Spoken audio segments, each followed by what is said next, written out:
to the next session on operations research. In this session, we will take up the concept of inventory costs. Inventory costs refer to the expenses associated with storing and managing goods that a business holds in stock. These costs are an essential aspect of supply chain and operations management as they directly affect a company's profitability and efficiency. Inventory cost can be recognized into several types, which include the first one is holding or carrying cost. These are the costs incurred from storing inventory.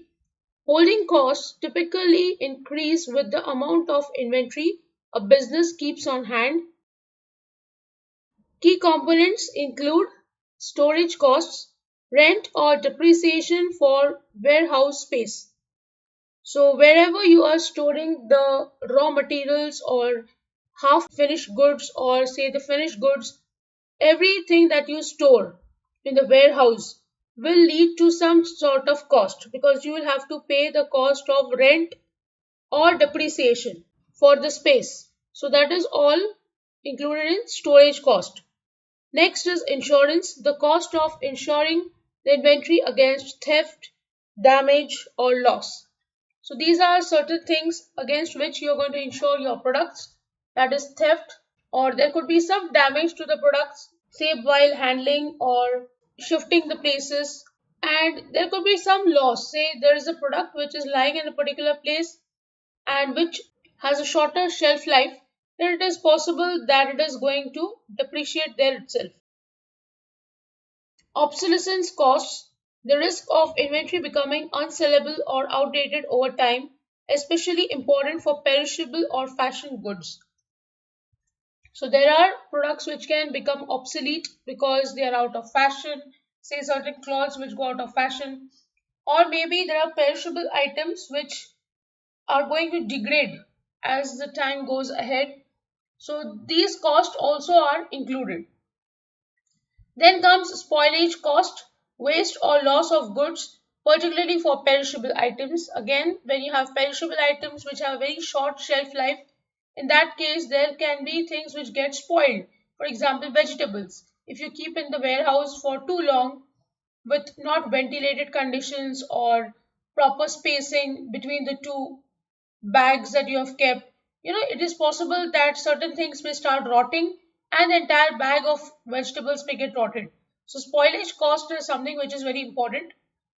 Capital cost, the cost of tying up capital in inventory instead of using it for other investments or operations. So when you are keeping the materials in the inventory and not able to sell it immediately, then you are definitely investing some capital cost over there.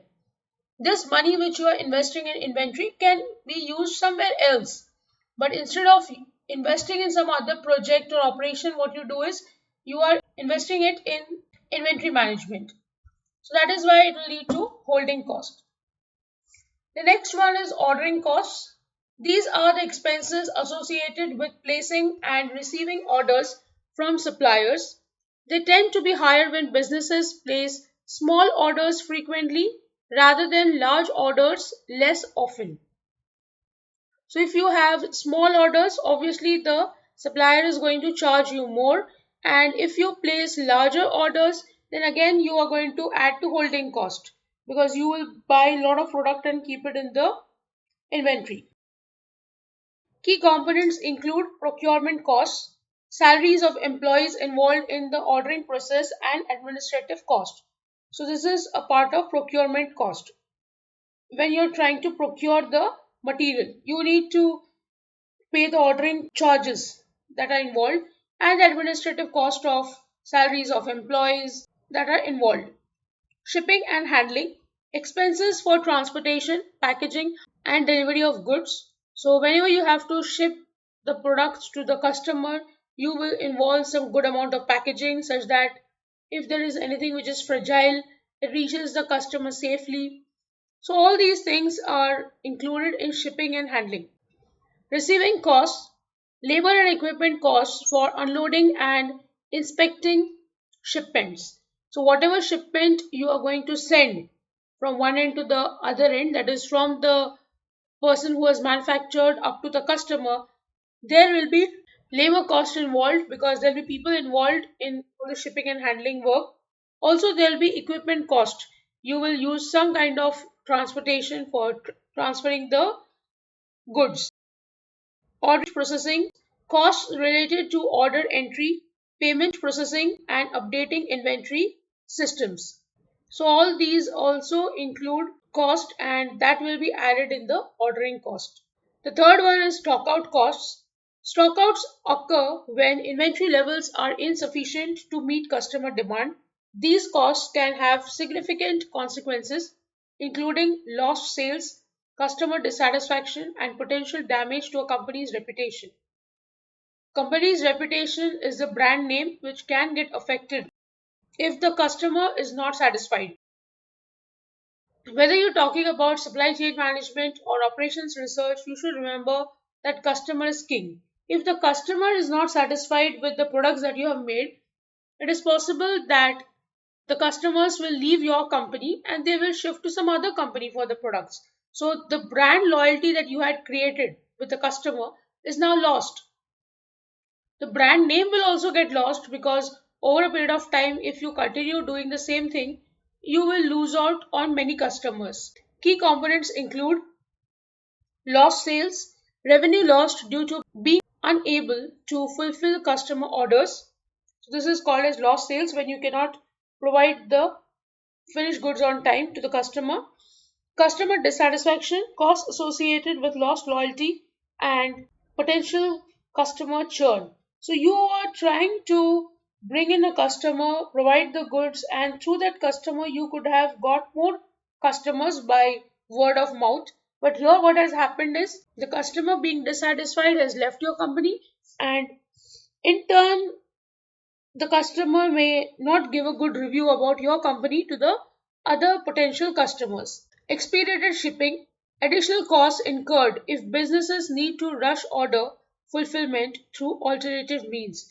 So, if you are not able to ship the products on time and you are using some method to expedite the process, that is, accelerate the process and somehow complete the order and give it to the customer, what you incur is some more cost.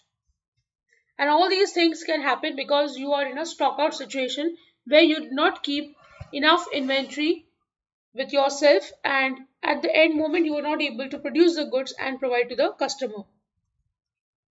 The fourth one is ordering quantity costs. The costs associated with deciding the optimal order size to minimize both ordering and holding costs.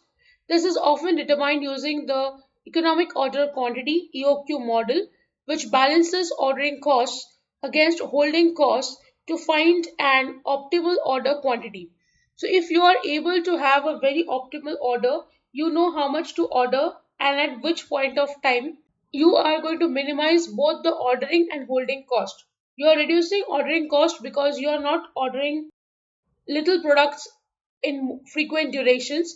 So you can order in an optimized lot such that it is not too much, such that the holding cost is increasing, and not too less that you make frequent orders and increase the charges. So that is all about economic order quantity.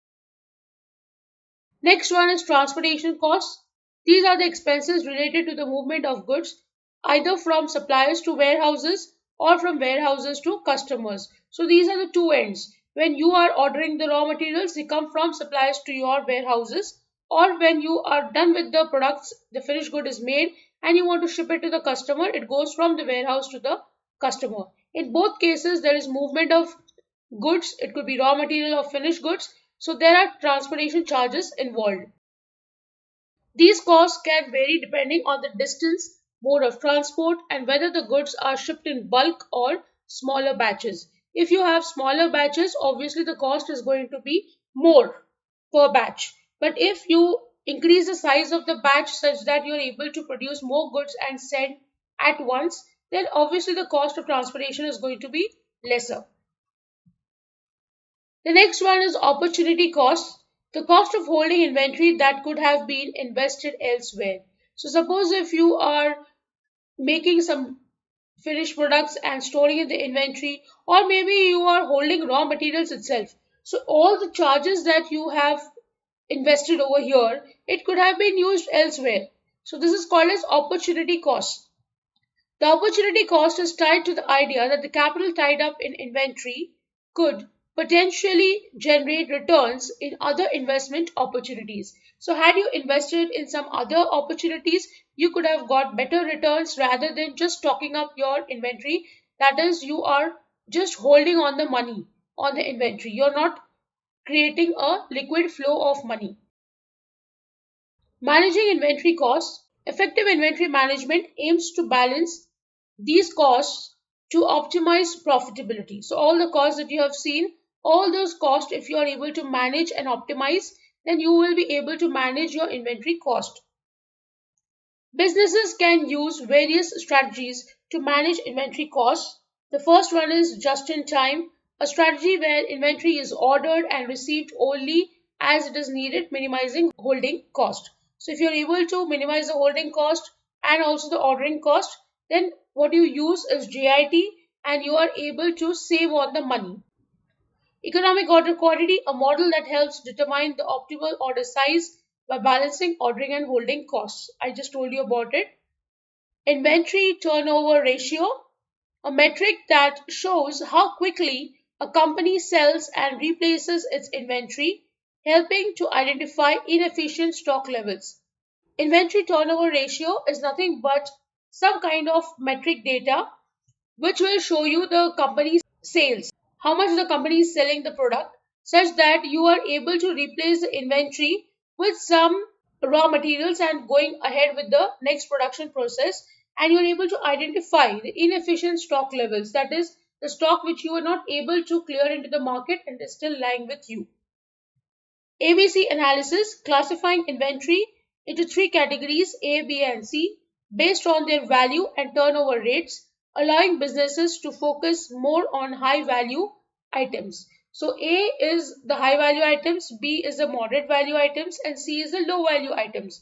So you would always want to get less of high value items such that even if there is some theft or damage or loss, you're not losing out on a lot of money from inventory.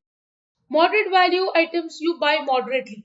It is not that you buy too much or too less, you buy it in a moderate quantity such that you are able to use it. And low value items you always buy in bulk such that you're not ordering again and again and wasting money. Now, low cost items could be nut bolts, say if they are used somewhere, or maybe use of some tags or some packaging material, some sort of special packaging material which are required. So if it is little low in cost, so you can buy in bulk and keep it with you, such that even if there is a theft or some damage or some loss which happens, you do not have a lot of loss incurred from it. By managing these various inventory costs, companies can improve their cash flow, reduce waste, and ultimately increase profitability. So, if you are able to manage all these costs, the company will have a better cash flow. That is, the cash will not be held only by holding the inventory, and it will be a proper cash flow into some better opportunities. It will reduce the waste. That is, you are not producing extra goods and keeping into the inventory. Say if you have umbrellas and you are not able to sell the umbrellas this year because it didn't rain much, so you will have to just keep it in the inventory till the next year. Suppose if there is a particular new design of umbrella which comes into the market and there's a craze of it, then the old design umbrellas will still keep lying in the inventory. So what happens is you are actually increasing waste because the products are not being used, and over a period of time it could be damaged also. So if you are managing these costs well, you are able to optimize the money which is flowing into your entire system, and hence there will be an increased profitability. So with this, I end the session. I hope you have understood the various inventory costs and how to manage it. If you have any doubts, please write to me in the comment section. Don't forget to like, share and subscribe to the channel. Hit the bell icon for latest video updates. See you in the next session. Thank you.